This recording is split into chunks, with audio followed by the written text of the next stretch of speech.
अस्सलामुअलैकुम, नमस्ते, सत श्री अकाल। Welcome back once again. मैं हूँ Saima Peerzada and you watching Saima Peerzada reaction channel.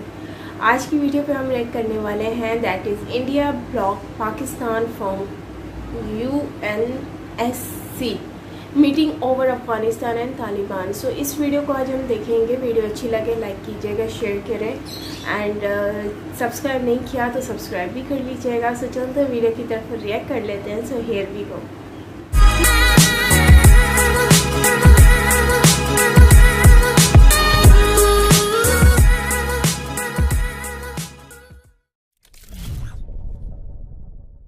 नमस्कार and welcome to world affairs. मैं हूं प्रशांत धवन। नाउ इस टॉपिक पे वीडियो मैं चाहता था कि 7 अगस्त को बना लूं, मगर फिर गोल्ड मेडल आ गया तो उस पर वीडियो बनानी पड़ी। बट ये इंपॉर्टेंट टॉपिक है, आपको यहाँ पर इसके बारे में पता होना चाहिए। और आई एम श्योर आप में से कई लोगों ने आर्टिकल देखे होंगे और आपके माइंड में क्वेश्चन आया होगा कि पाकिस्तान आज के समय आलोचना क्यों कर रहा है भारत की यूनाइटेड नेशन सिक्योरिटी काउंसिल में इनको ब्लॉक करने के लिए। जी हाँ, हाल ही में आपको पता होगा अफगानिस्तान इशू को लेकर यूनाइटेड नेशन सिक्योरिटी काउंसिल में एक मीटिंग हुई। मीटिंग को लीड कर रहा था भारत। पाकिस्तान ने कई बार यहां पर रिक्वेस्ट करी कि हमको मीटिंग में यहां पर बैठने दो, मगर इंडिया ने बार बार इनकी जो रिक्वेस्ट है इसको ब्लॉक कर दिया as the president of UN security council. और पाकिस्तान ने अब यहां पर कहा है कि हम बहुत ज़्यादा रिग्रेट फील करते हैं, ये रीजन के लिए ख़राब है कि अफगानिस्तान के एक बहुत ही इंपॉर्टेंट नेबर को अफगानिस्तान के बारे में ही जो मीटिंग हो रही थी यूएन सिक्योरिटी काउंसिल में वहां पर नहीं बुलाया गया। नाउ ये पूरा टॉपिक प्रॉपरली डिस्कस करने से पहले आपसे क्वेश्चन पूछूंगा। क्वेश्चन आपके लिए यहाँ पर यह है कि वो कौन से पहले भारतीय थे जो बने the first president of the UN general assembly. ये है यहाँ पे आपके सामने ऑप्शन: नटवर सिंह, वीके कृष्णा मेनन, विजय लक्ष्मी पंडित या फिर रोमेश भंडारी। कमेंट सेक्शन में करो आंसर। सही आंसर मैं आपको दूंगा वीडियो के एंड में। ना आपको यहाँ पर कुछ बेसिक्स पता होना बहुत ही इंपॉर्टेंट है, तभी आप यहाँ पर पाकिस्तान की रिक्वेस्ट को समझ पाएंगे।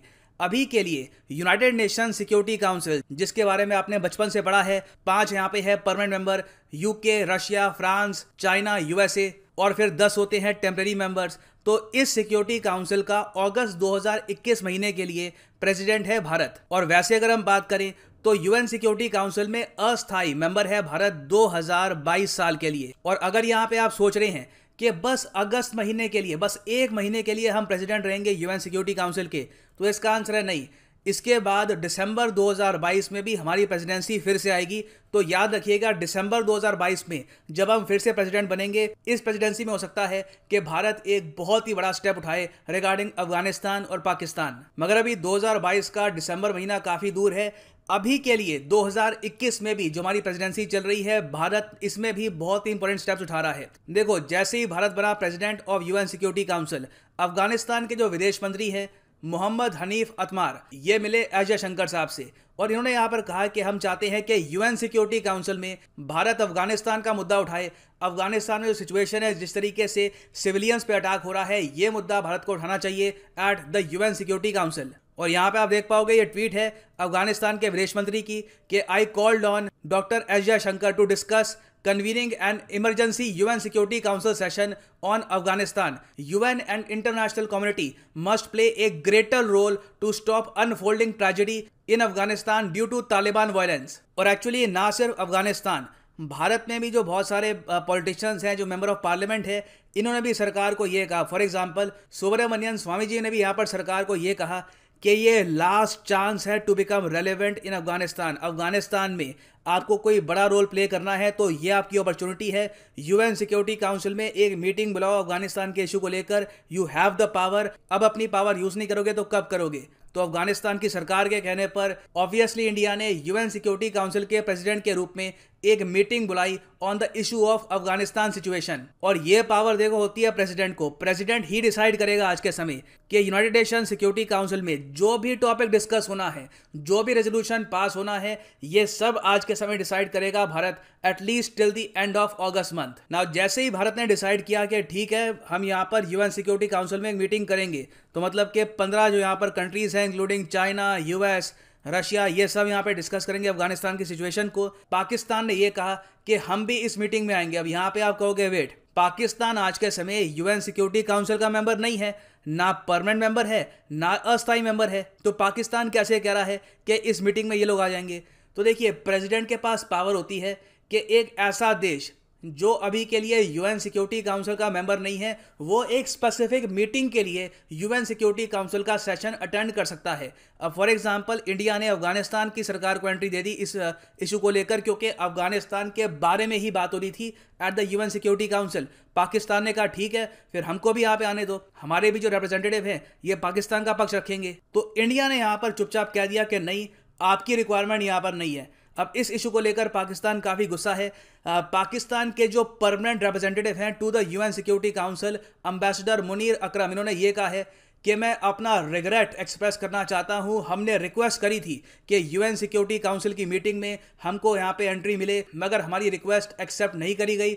इंडिया का नाम डायरेक्टली ये नहीं ले सकते क्योंकि इंडिया प्रेसिडेंट है, तो कुछ गरिमा मेंटेन करनी होती है, तो इंडिया का नाम ये यहाँ पर नहीं ले पाए। मगर आज के समय ना सिर्फ Pakistan representative to the UN, Pakistan की सरकार भी ये मुद्दा उठा रही है कि हाल ही में यूएन सिक्योरिटी काउंसिल में पाकिस्तान के अगेंस्ट फॉल्स नैरेटिव यहाँ पे फैलाया गया, और ये एक मैटर है ऑफ डीप रिग्रेट। हमको मीटिंग में एंट्री भी नहीं मिली, ये ठीक नहीं है, रीजन के लिए भी ये ठीक नहीं है। तो बेसिकली पाकिस्तान ने काफ़ी प्रोटेस्ट किया कि इनको यहाँ पर मीटिंग में कुछ बोलने नहीं दिया गया, एक्चुअली मीटिंग में एंट्री ही नहीं मिली। नाउ अब आप यहाँ पे पूछ सकते हैं कि यूएन सिक्योरिटी काउंसिल की इस मीटिंग में पाकिस्तान एंट्री लेने को इतना उतावला क्यों था, इनको इतनी ज़्यादा एंग्जाइटी क्यों हो रही थी कि हमको यहाँ पर मौजूद रहना है। फिर देखिए रीज़न यहाँ पे बहुत ही सिंपल है। इंडिया ने इस मुद्दे को बहुत ही डिफरेंट तरीके से उठाया है। इससे पहले यूएन सिक्योरिटी काउंसिल में जब भी अफगानिस्तान का मुद्दा उठा है, सीधा बात होती है तालिबान से हम कैसे निपटें, अफगानिस्तान की कैसे हल करें। इंडिया ने ऑल टुगेदर ध्यान यहाँ पर कर दिया आतंकवाद पर, कि देखिए अफगानिस्तान भी तो एक विक्टिम है आतंकवाद का। कई आज के समय आतंकवादी संगठन हैं जो अफगानिस्तान से बाहर हैं और वो अफगानिस्तान में भेज रहे हैं आतंकवादी, ताकि अशरफ गनी की जो सरकार है इसको ये हटा सके। तो इंडिया ने यहाँ पर फोकस यहाँ पे कर दिया। यहाँ पे आप देखोगे India at UN security council, आतंकवादियों के जो सेफ हेवन्स है, ये हेवन नहीं है, सेफ हेवन, हेवन होता है जहाँ पे एक आदमी छुप सके, तो आतंकवादियों के जो सेफ हेवन है इनको डिसमेंटल करना होगा, इसको तोड़ना होगा फॉर अफगानिस्तान पीस। नाउ अब आप यहाँ पे पूछेंगे कि इंडिया ने यहाँ पर ओपनली पाकिस्तान का नाम क्यों नहीं लिया, इतने दबे शब्दों में ये बात क्यों बोल दी। देखिए इंडिया की एक पॉलिसी रही है, पहली बात तो पिछले 4 साल से आप अगर देखोगे पाकिस्तान को डायरेक्टली हम बहुत कम एड्रेस करते हैं, ज़्यादातर हम इशारों में बता देते हैं कि किसकी बात कर रहे हैं। दूसरी बात ये भी है कि जब आप प्रेसिडेंट हो मीटिंग के, तो आप बायस्ड नहीं दिख सकते, यहाँ पर किसी कंट्री का नाम लेना गलत होगा, आपको बहुत ही न्यूट्रल तरीके से बात करनी होती है। तो इंडिया ने यहाँ पे मुद्दा उठाया आतंकवाद का।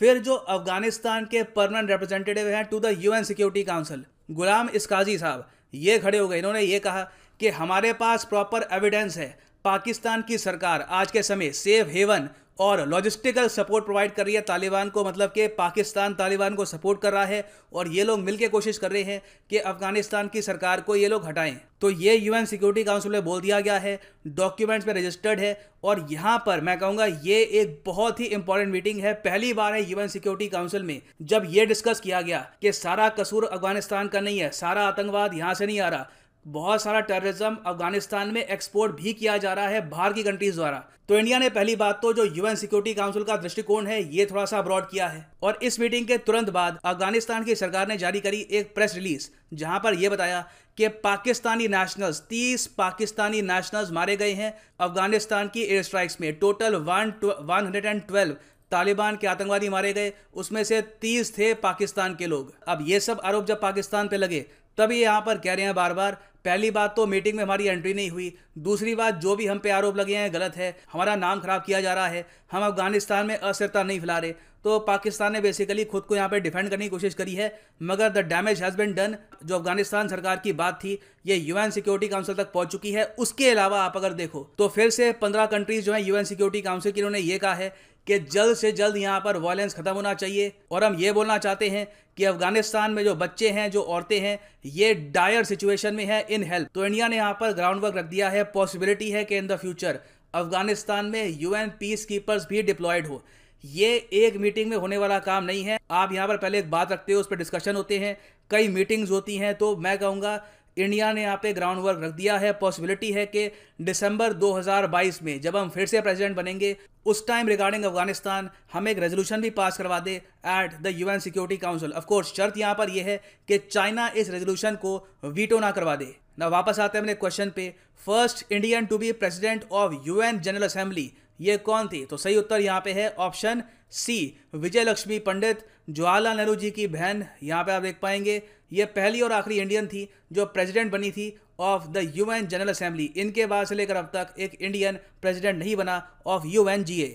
और फाइनली यहाँ पर मैं ये भी ऐड कर दूं कि आप किसी भी एग्जाम के लिए तैयारी कर रहे हैं, चाहे UPSC, SSC, bank, any examination, simply जाओ unacademy.com पे, choose the exam of your choice. For example, अगर आप प्रिपेयर कर रहे हैं for UPSC, simply click on UPSC CSE get subscription, और यहाँ पे आप परचेज कर सकते हैं प्लस या फिर आइकॉनिक कोर्स, जो 24 महीने का कोर्स है। It is really special. अगर आपके पास 2 साल हैं, अगर आपके पास टाइम है प्रिपेयर करने के लिए for UPSC, go for the 24 month course. मगर यहाँ पे जो प्राइस लिखा है, नेवर पे दिस प्राइस, यूज करो यहाँ पे promo code PD10 and the prices will fall. So use the code PD10 and save money. So इसी नोट के साथ ये है वीडियो का अंत। Thank you for listening and as always God bless you all. बात की जा रही है कि पाकिस्तान जो है, पाकिस्तान को जो मीटिंग थी बेसिकली उसमें परमिशन नहीं मिली पार्टिसिपेट करने की, अटेंड करने की, क्योंकि उसका जो हेड कर रहे थे वो था इंडियन गवर्नमेंट। जो इंडिया वाले जो हैं, इंडिया में जब हेड किया जा रहा हो, और इंडिया अफ़गानिस्तान को 100% सपोर्ट करती है, ये तो आप लोगों को भी पता है। और तालिबान अफ़गानिस्तान में कैसे जा रहे हैं वो भी आप लोगों को पता है। सो इंडिया कभी भी उन लोगों को जो तालिबान को सपोर्ट कर रहा हो, तो आपको लगता है कि इंडिया उनको परमिशन देगा? मुझे तो नहीं लगता कि इंडिया उनको परमिशन देगा। उस जो तालिबान को सपोर्ट कर रहे हों, इंडिया उनको बिल्कुल अलाउ नहीं करेगा। और स्पेशली जब इंडिया के पास पूरा राइट हो उनको मना करने का। सो यहाँ पर भी कुछ इस तरह का ही हुआ है कि पाकिस्तान जो है वो पार्टिसिपेट करना चाहता था उस मीटिंग में, उसका हिस्सा बनना चाहता था, लेकिन इंडिया ने उसको मना कर दिया। उसके पीछे मेजर इश्यूज़ हैं। मेजर इशू क्या है आपको भी मालूम है, मुझे भी मालूम है कि एक तो अफ़गानिस्तान का इशू है, दूसरा तालिबान का इशू है। सो ये सारी चीज़ें जो हैं जिसकी वजह से इंडिया ने जो है वो पाकिस्तान को शामिल होने से मना कर दिया, क्योंकि ये एक अहम मीटिंग थी और अफ़गानिस्तान से रिलेटेड मीटिंग थी, और इस अफ़गानिस्तान को हेल्प करना चाहता है इंडिया, और जिसकी वजह से पाकिस्तान को उनको लगा कि पाकिस्तान इसमें नहीं आकर शायद और हमारी बातें ही लीक होंगी, जिसकी वजह से इन्होंने जो है पाकिस्तान को एंट्री नहीं दी। लेकिन अब मेन चीज़ ये आ जाती है कि पाकिस्तान अगर इन फ्यूचर भी इस तरह से मीटिंग्स में शामिल ना होता रहा, तो मतलब पाकिस्तान की तो कोई वैल्यू ही नहीं रही। इससे पहले भी बहुत सारी चीज़ें होती रही हैं, जैसे मीटिंग में बैठने से मना कर दिया गया, शामिल होने से मना कर दिया गया, या फिर उनको इनवाइट ही नहीं किया गया। सो ये सारी चीज़ें जो होती हैं ये एक बहुत ही अहम होती हैं, और इसी से ही वैल्यू का पता चल रहा होता है। एनीवेज, मैं तो यही कहूँगी कि ये जो भी हो रहा है कहीं ना कहीं पाकिस्तान इसमें खुद भी इसमें शामिल है। मतलब पाकिस्तान ने बहुत कुछ ऐसा किया है, आज उसी का ही ये जो रिज़ल्ट है वो पाकिस्तान को मिल रहा है। सो इसमें पाकिस्तान को इतना हैरान होने की ज़रूरत नहीं है, लेकिन हाँ इससे इम्पैक्ट बहुत पड़ रहा है पाकिस्तान की इमेज के ऊपर, पाकिस्तानी पब्लिक के ऊपर और पाकिस्तानी गवर्नमेंट के ऊपर, क्योंकि अब इंडिया ने पाकिस्तान को मना कर दिया। आप खुद सोचें ना, पाकिस्तान को मना कर दिया, इट्स मीन आपको पूरी दुनिया देख रही है, और आपको एक मीटिंग में बैठने से मना कर दिया। सो इससे बढ़कर और इंसल्ट की बात क्या होगी? जो फील करने वाले हैं उनको फील तो ज़रूर हुआ होगा। बाकी यही कहूँगी कि आने वाला वक्त जो है उसमें पता नहीं और क्या क्या चीज़ें जो हैं वो इंडिया करने वाला है, क्योंकि इन फ्यूचर अगर इंडिया को और अथॉरिटीज़ मिली तो इंडिया पाकिस्तान को और ज़्यादा दबाएगा, और जाहिर सी बात है इंडिया को राइट मिलेगा, और इंडिया जो है वो अपने भरपूर जो दिल के ज़ख़म हैं उनको भरने की ज़रूर कोशिश करेगा, क्योंकि बहुत ज़ख़म दिए हैं इन लोगों ने। लेकिन सबसे बड़ी बात तो ये है कि अफ़गानिस्तान में इतने सारे मामलात हो रहे हैं, फिर भी अफ़गानिस्तान वाले जो हैं वो इस चीज़ को बर्दाश्त कर रहे हैं, और अभी इन लोगों के साथ ये जितने भी सिचुएशंस अभी चल रही हैं और उसके बाद इंडिया उनके साथ खड़ा हुआ है, ये एक बहुत बड़ी बात है। और इसीलिए अफ़गानिस्तान के लोग जो हैं वो इंडिया को बहुत ज़्यादा सपोर्ट भी करते हैं और उनको जो है वो बहुत ज़्यादा वैल्यू भी करते हैं। और यही रीज़न है कि इंडिया की जो है वो इतनी ज़्यादा डिमांड भी है और इतनी ज़्यादा वैल्यू भी। ओवरऑल गाइस वीडियो तो अच्छी थी, काफ़ी इंफॉर्मेटिव वीडियो थी। बाकी यही है कि पाकिस्तान को जो शर्मिंदगी का बायस बनना पड़ा इस मीटिंग में अटेंड ना करने के बाद, तो मुझे लगता है कि अब तो पाकिस्तान को खुद फील कर लेना चाहिए कि हमारे साथ हो क्या रहा है। क्योंकि बात सारी ये है कि अपनी चीज़ें इस तरह से रखें ना कि अपने पड़ोसी मुल्कों के साथ, पड़ोसी कंट्रीज़ के साथ रिलेशन ऐसे बना कर रखें कि कल को कोई प्रॉब्लम ना हो, मतलब आपको शर्मिंदगी का बायस ना हो। आज देखें ये सारे मामलात हुए हैं तो इससे हमें शर्मिंदगी का बायस तो होगा ही ना ही हमारे लिए। और मतलब मुझे एज बीइंग पाकिस्तानी मुझे सुनकर फील हो रहा है कि यार ये क्या हो गया पाकिस्तान के साथ। तो और भी कंट्रीज से जब वो सुनती हैं तो वो लोग क्या सोचती होंगी। तो बस यही सारी चीज़ें हैं। बाकी ओवरऑल वीडियो अच्छी लगी हो लाइक कीजिएगा, शेयर कीजिएगा एंड सब्सक्राइब नहीं किया चैनल को सब्सक्राइब कर लीजिएगा। सो मिलते हैं नेक्स्ट वीडियो के साथ। टिल देन टेक केयर, अपना बहुत सारा ख्याल रखिएगा। Bye bye.